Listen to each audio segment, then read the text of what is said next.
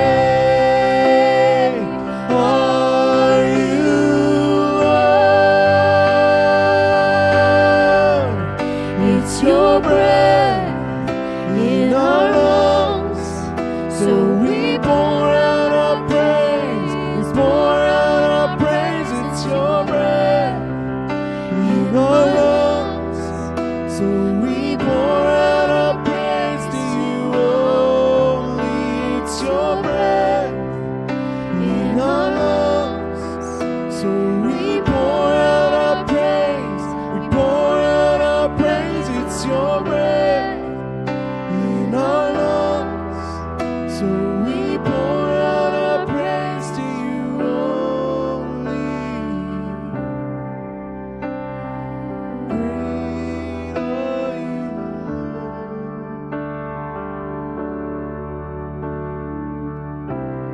Lord, remind us that your way is better, that it's your breath in our lungs. Help us carry that with us this week as we go out among our lives, just that we can remember that you are the source of life. You are the one who gives us what we need. Amen. Well, we're so glad you joined us this morning. As always, if you need prayer, there will be members of the staff here in the front. And otherwise, we just pray that you go in peace and let the Lord be with you this week.